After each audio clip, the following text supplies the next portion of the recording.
गण गण समर्थ सुखनिधि लभन्ते सद्भक्त्या शिव सुख समाजं किमुतता महावीर स्वामी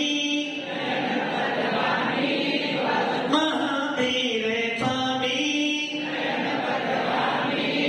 महावीर स्वामी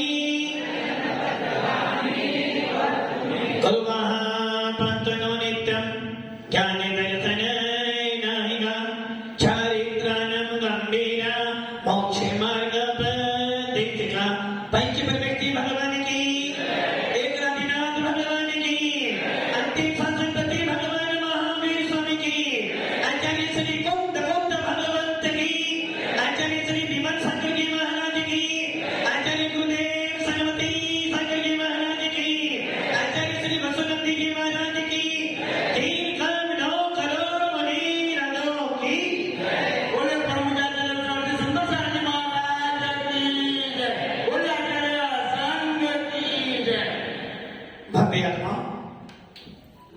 भगवान महावीर का शासन मिला है और इस भगवान महावीर के शासन में सबसे बड़ी बात है वीतराग शासन के प्रति श्रद्धा उत्पन्न करना।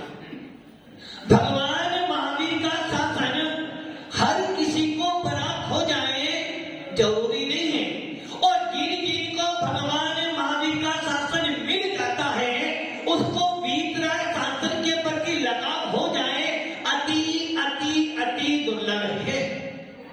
अपने भावों को टटोलो। आज से पहले भी आपको जिक शासन मिला होगा।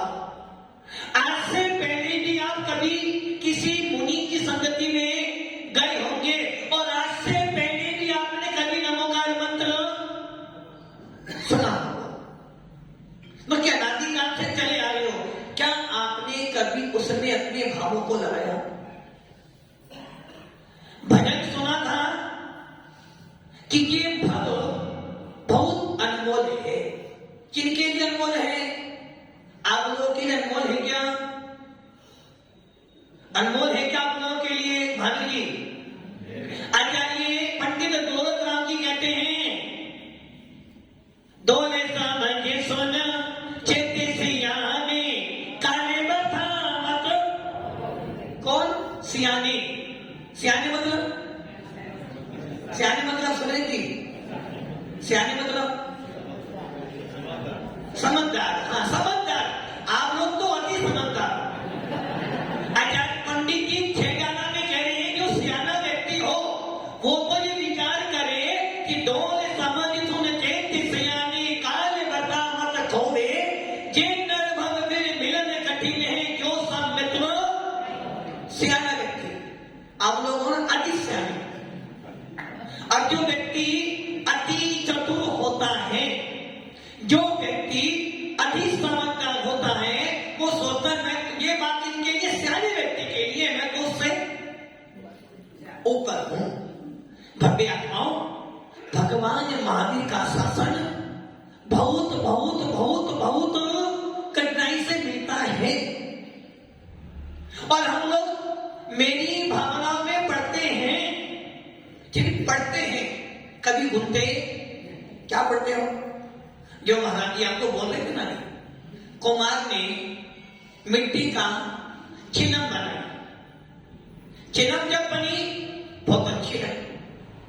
मुनि को देखा, साधु संतों को देखा तो उसने अपने भावों को क्या किया?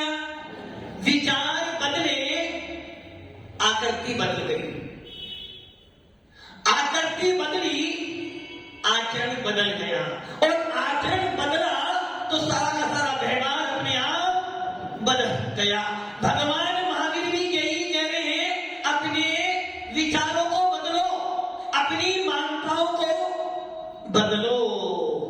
आप क्या कहते हो? भगवान महावीर ने क्या अपनी मान्यताएं बदलो तो आपने बदल दी। भगवान महावीर कह रहे अपनी मान्यताएं बदलो। भगवान रहे सदा सत्य संगे उन्हीं का ध्यान उन्हीं का देखते रहे उन्हीं जैसी चरिया में ये हेमंत जी, इससे ज्यादा कंटेंट आपका मोबाइल नहीं है। बस यही कहेंगे भगवान मान भैया मानता बदलो। क्या किया आपने? भगवान कह रहे रहे सदा सत्य संजोगी का, आपने मानता बदल दी। भगवान महावीर कह रहे थे इकम्मर साधु की संगति में रहो, आपने मानता बदल दी। महाराज सही तो कह रहे हैं, हम भी संगति में रहते हैं, परिवार की संगति में रहते हैं, परिवार के लिए समय है, किंतु अपनी आत्मा के लिए समय सवेरे से लेकर रात तक परिवार के लिए काम करते हो, समाज के लिए काम करते हो। सुरेश जी, सवेरे से लेकर रात तक परिवार या समाज, किंतु कभी ये विचार नहीं करते कि ये आत्मा मनुष्य जन्म अनमोल रे, इसे मिट्टी में ना घोल रे, अब जो मिला है फिर ना मिलेगा। क्या करे? अब जो मिला है फिर ना मिलेगा। मारा करे पता नहीं मिलेगा। मतलब कि आपने क्या कर लिया, जानते तो हो। आचार्य कौन स्वामी स्पष्ट शब्दों में कह रहे हैं कि हे आत्मन, हे ज्ञानी पुरुष, यदि तुझे मनुष्य पर्याय मिली है कुछ कर ले। इस मनुष्य पर्याय में आकर तूने यदि कुछ नहीं किया तो समझ लेना तुझे पुनः मनुष्य पर्याय मिलने वाली, और मिल भी गई। चलो मिल भी जाए तो तेरे को तीन कुल तो मिलने वाला। अब आप ये विचार कर लो कि आपको अभी जो पर्याय मिली है, इससे अच्छी पर्याय तुम्हें किसी भी पर्याय में किसी भी भाव में मिलने वाली। और हमने क्या किया? डायमंड तो मिला, किंतु डायमंड को हमने कूड़े कचरे में डाल। सुरेश जी, डायमंड तो है। गोरा जी, डायमंड मिला है ना? महेंद्र जी, मिला डायमंड? डायमंड मतलब पत्थर नहीं, क्या?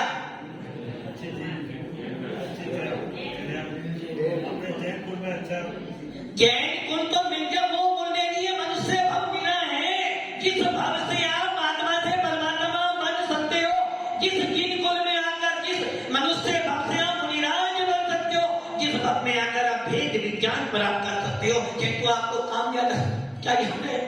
बच्चे को स्कूल भेजना है, पति देव को दुकान भेजना है, टिफिन तैयार करना सवेरे 5 बजे, और शाम को जब पति देव आए तो गरम गरम खाना भी खिलाना है। किंतु आपको ये ध्यान नहीं कि आत्मा तेरा क्या होगा। महाराज जी करना पड़ता है, पराधीन है, तो भगवान कौन भी कह रही है पराधीन हो। तो जब कर्म का बंध आएगा तो वो कहेंगे भैया मैं भी पराधीन हूं, तो तूने बोला है वही तुझे फल। जैसा कर्म करेगा वैसा फल देगा भगवान। आगे ये है गीता का सार। फल कौन देगा तुम्हें? भगवान। कौन सा भगवान? कमल जी, कौन सा भगवान देगा फल? वो पंकज जी वाले भगवान है ना, वो सुमतीनाथ भगवान। कौन से भगवान फल देंगे? कोई भगवान नहीं, मेरे अंदर जो आत्मा बैठी है ना, उस आत्मा में जो मेरे अंदर आत्मा बैठी है वो परमात्मा है। भगवान महावीर कह गए हैं कि जो जो आत्मा में परमात्मा है। हाँ दादाजी, परमात्मा हो मतलब कि आपको अच्छा ये बताओ, आप मनुष्य हो, मकान है आपका? कहाँ है मकान? गाड़ी है, लाड़ी भी है, ये सब पर विश्वास है। किंतु इस पर विश्वास नहीं हो रहा कि मेरे अंदर परमात्मा है। कितनी आश्चर्य की बात है कि भगवान महावीर की देवता पे सरदार नहीं है, कुंड के अध्यात्म पे सरदार नहीं, किंतु ये जरूर है कि मेरे पास गाड़ी भी और मोबाइल है, सब कुछ है, उसका पता है। जो नश्वर वस्तुएं हैं उनका तो पता है, जो शाश्वत वस्तु है उसका आता पता। अब फिर भी कह रहे हम जैन तो भव्य आत्माओं।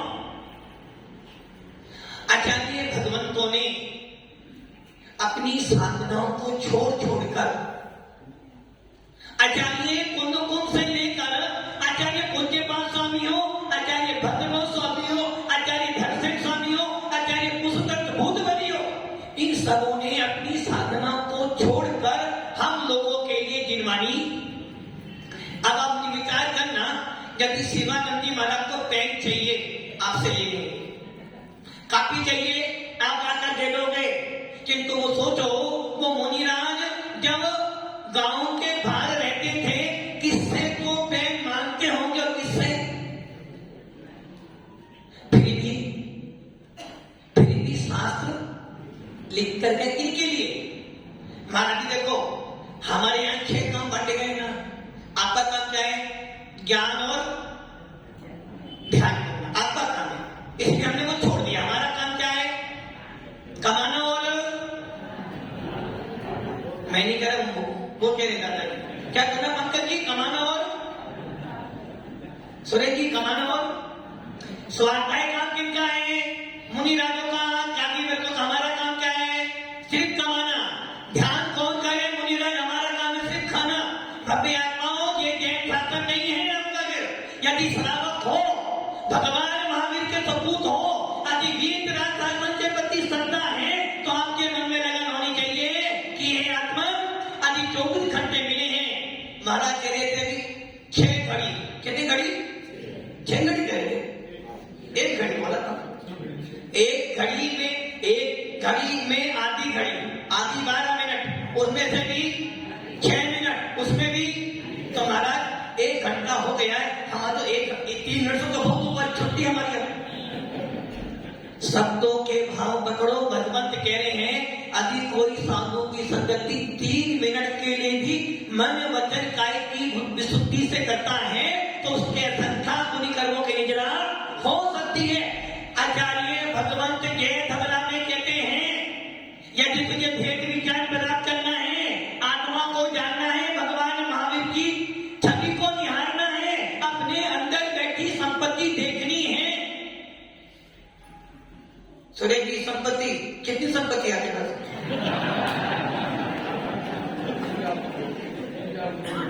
वो महाराज कह रहे हैं, पूछोगे क्या महाराज जी, तो हमारे बसवानंद जी महाराज कह रहे हैं ज्यादा नहीं महाराज 300-400 धोखे तो हो सकते।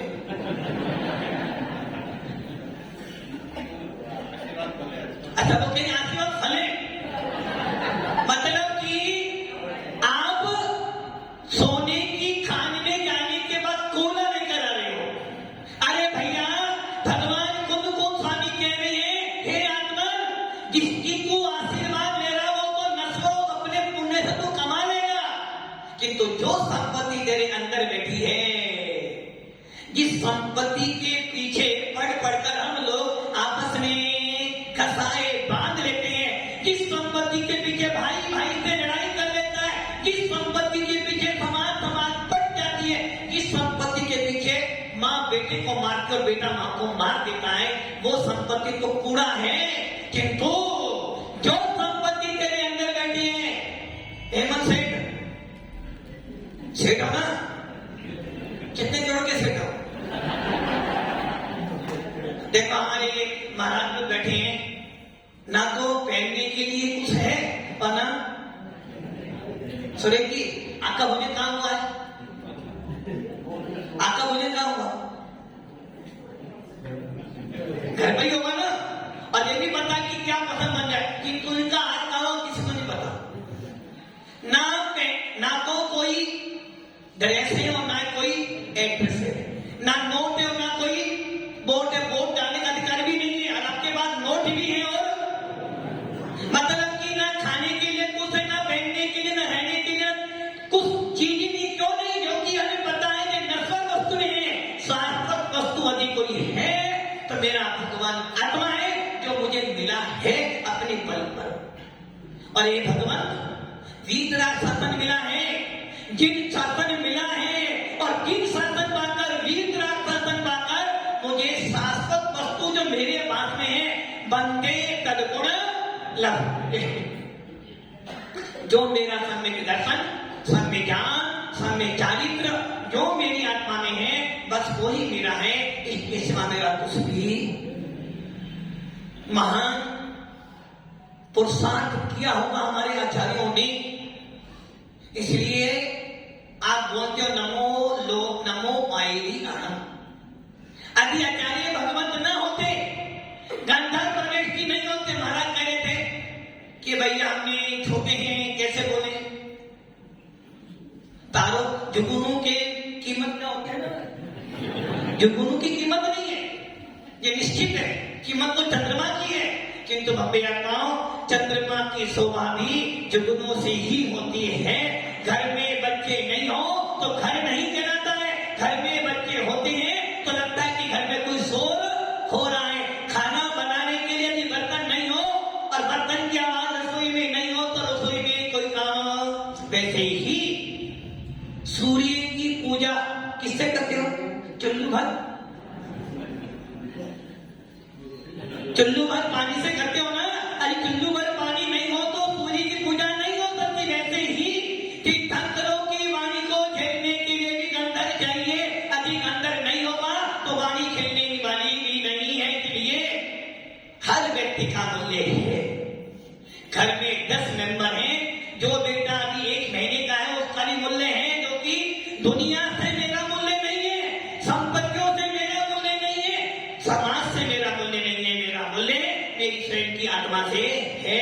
सब कुछ नष्ट हो जाए, मेरा कुछ नहीं गया, सब कुछ मेरे पास में है, किंतु मेरा अपना बोध नहीं तो मेरे पास कुछ भी। यदि मुझे अपनी आत्मा का बोध है तो मेरे पास पूरा विश्व है, और मुझे अपना बोध नहीं है तो मेरे पास लाखों अरबों की बैलेंस शीट पड़ी है, फिर भी कुछ मेरे पास में है। भव्यात्माओं आचार्य भगवान जो होते हैं इस मोक्ष मार्ग के नेता हैं। इस पंचम जिस प्रकार अरहंतों को सबसे पहले नमस्कार करते हो, नमो अरिहंताणम, क्योंकि यदि अरहंत ना होते तो मोक्ष का उपदेश नहीं मिलता, अरहंत नहीं होते तो कोई सिद्ध नहीं बनता। उसी प्रकार आचार्य कौन स्वामी कह रहे हैं नमो आयरियाणम। यदि आचार्य भगवंत नहीं होते तो कोई मोक्ष मार्ग पे बढ़ता नहीं, जो कि आचार्यों ने ही मोक्ष की चाबी खोली है। यदि आचार्य तपस्वी सम्राट सन्मति सागर ना होते तो आज हम लोग भी यहाँ पर, और यदि हम ना होते तो नहीं, आप तो थे अनादिकाल से, आप तो जीव तो थे, किंतु यहाँ ना।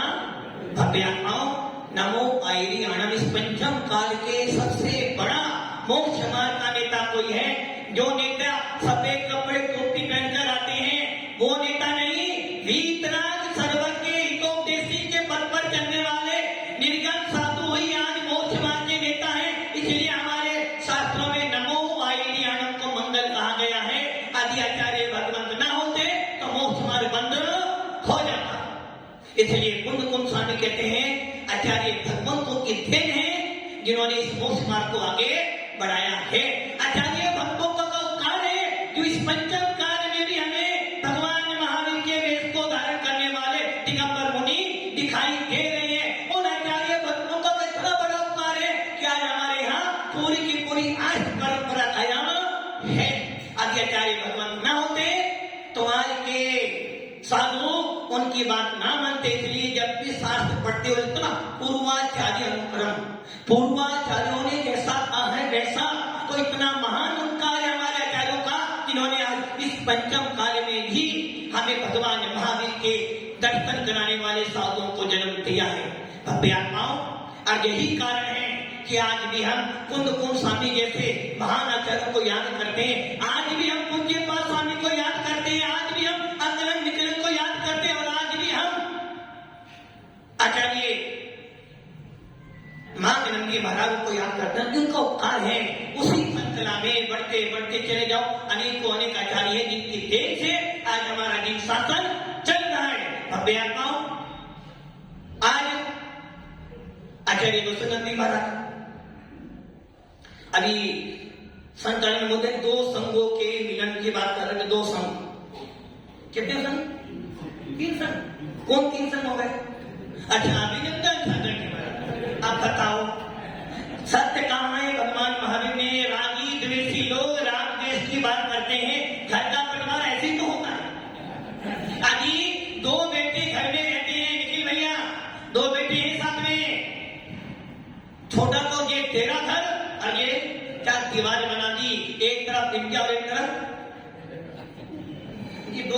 सांस दिख रहे आपको? भाई आपको दो सिंह सब कोई की तो सिंह तो ही नहीं। अरे भक्ति आत्माओं, ये भेदभाव कर करके ही हमने साधु संतों को बांट दिया है। कहां से दो संत अलग संत दिख रहे आपको?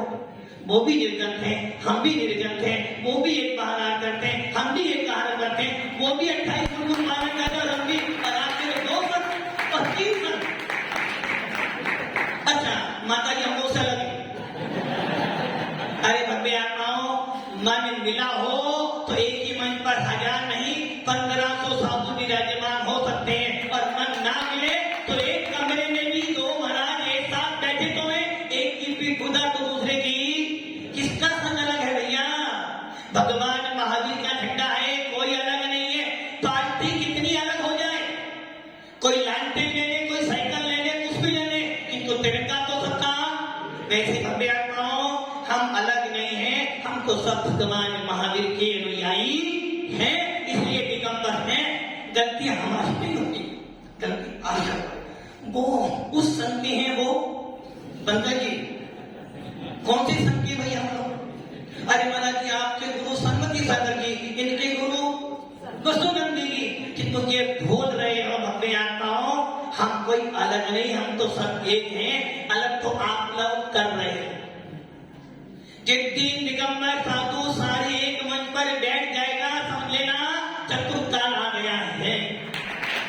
भव्य आत्माओं, आचार्य वसुनंदी महाराज मेरे संग में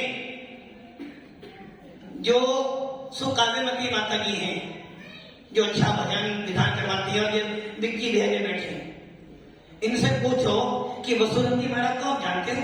वो कहेंगे महाराज हम जब से जानते हैं जब उनके पास सिर्फ 2 साधु थे, और आज उनके बाद 50, 60, 70 साधु भी हो जाए तब भी जानते हैं। एक धारकना बस आचार्य वसुनंदी से हम मिले नहीं है, किंतु एक धारकना साधु से मिलना जरूरी नहीं है। साधु का व्यक्तित्व देख लो, उनसे ही उनकी पहचान हो जाती है। इसलिए ये भूल को छोड़ देना कि हम लोग 3 संघ से, कोई 3 संघ का नहीं है, हम तो सब एक ही संघ के हैं।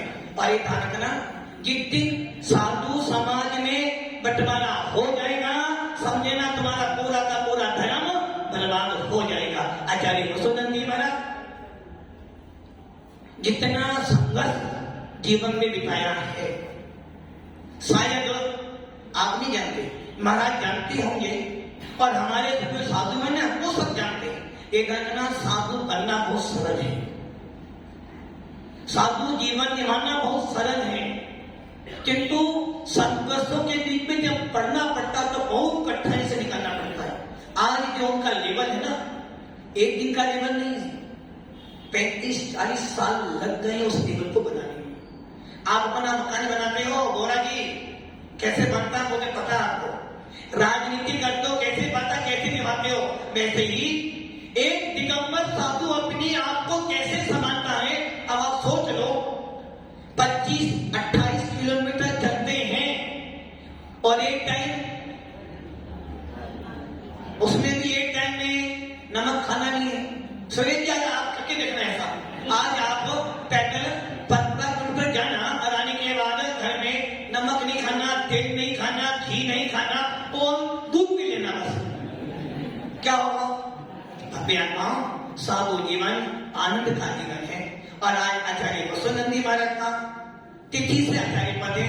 आचार्य विद्यानंद जी महाराज ने, जो कि आचार्य महावीर कीर्ति महाराज से छुट्टा दीक्षा लेकर आए, और आचार्य देशभूषण जी महाराज से मुनि बने। और भव्य आत्माओं, दिल्ली में यदि कोई छाप डाली, सबसे पहले देशभूषण महाराज, जिन्होंने संसद में जाकर भी अपनी दीन शासन की प्रताड़ना की। उसके बाद आचार्य विद्यानंद जी महाराज ने बहुत लंबे समय तक संयम का पालन किया और दीन शासन की ध्वजा फहराई। अब उसी परंपरा को चलते हुए आज आचार्य वसुनंदी महाराज दीन शासन की ध्वजा फहरा रहे हैं, आत्मा का कल्याण कर रहे हैं। हम सब भी प्रार्थना करते हैं भगवान से कि भगवान आचार्य पद पर है, किंतु ये आचार्य पद बहुत खतरनाक है। सुरेश जी बहुत खतरनाक है ना? हाँ, क्योंकि मुनि सेवा समिति के अंदर सब जानते हैं कितना खतरनाक है। किंतु भव्य आत्माओं, इस आचार्य पद का भी त्याग करना पड़ता है।